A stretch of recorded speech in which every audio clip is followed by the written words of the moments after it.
Déjà un point de situation sur les agriculteurs, ça évolue ce soir. Oui, alors ce matin encore, l'A13 et l'A10 étaient inaccessibles. Un cortège de tracteurs s'est déplacé en fin de matinée sur la Nationale 12 au niveau de Méret. Les agriculteurs ont bloqué les deux sens de circulation, Province-Paris et Paris-Province. Vous avez suivi dans la journée, le Premier ministre Gabriel Attal a prononcé un discours en début d'après-midi. Il a annoncé plusieurs mesures pour répondre aux exploitants agricoles, notamment un soutien fiscal et social de 150 millions d'euros pour les éleveurs, l'arrêt des importations de fruits et légumes cultivés avec le pesticide thiaclopride pour éviter la concurrence déloyale ou une augmentation massive de contrôle des industriels et des supermarchés.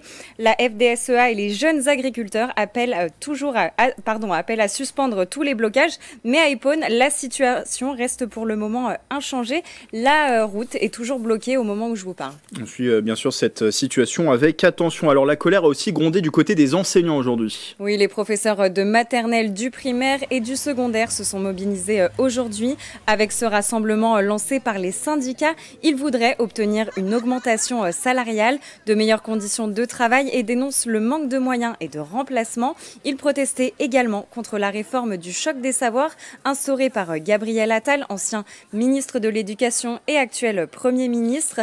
Dès la rentrée 2024, il prévoit la création de groupes de niveau en mathématiques et en français pour les élèves du 6e et du 5e. Pour le personnel enseignant, cette réforme risque d'avoir de graves conséquences. Au collège Alexandre Dumas à Maurepas, aujourd'hui 80% des enseignants étaient mobilisés selon le syndicat départemental SNES. On écoute les propos recueillis au micro de Clara de Frutos. Idéologiquement, on n'y est pas du tout. Pour nous, l'école, elle ne sert pas à trier socialement les élèves. Elle est là pour permettre à tous les élèves de réussir dans de bonnes conditions.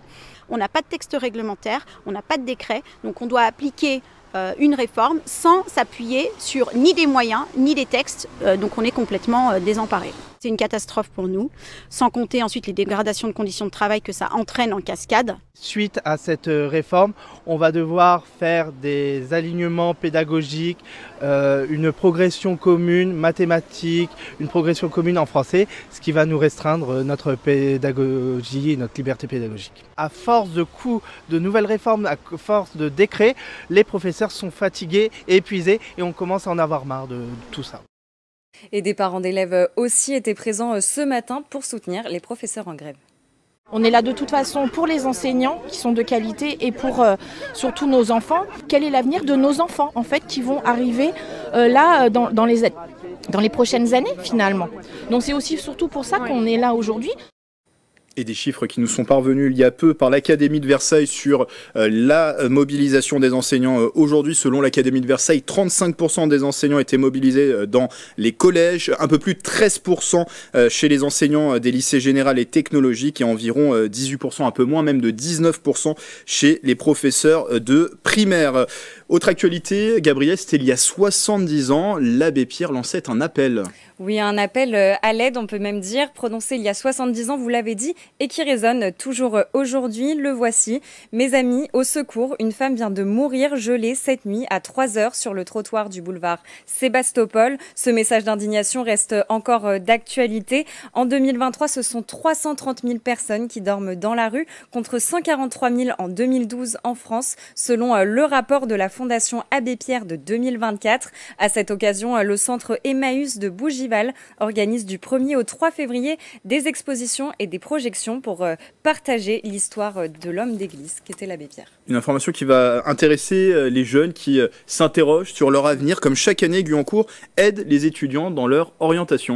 Oui, le forum de la voie professionnelle ouvrira ses portes demain dès 9h jusqu'à 19h au pavillon Pierre Waldeck-Rousseau. Un large choix de métiers et de formations sera représenté, dont le secteur du bâtiment, de la santé, de la défense, du transport ou encore de l'hôtellerie. Ce forum, il s'adresse particulièrement aux collégiens qui souhaitent se diriger vers une filière professionnelle. Et vous terminez ces informations du jour avec une web-série. Oui, Grégory, elle s'appelle Demos, c'est le nom de cette série, mais c'est aussi l'abréviation du dispositif d'éducation musicale et orchestrale à vocation sociale. C'est un projet qui mêle social et démocratisation culturelle.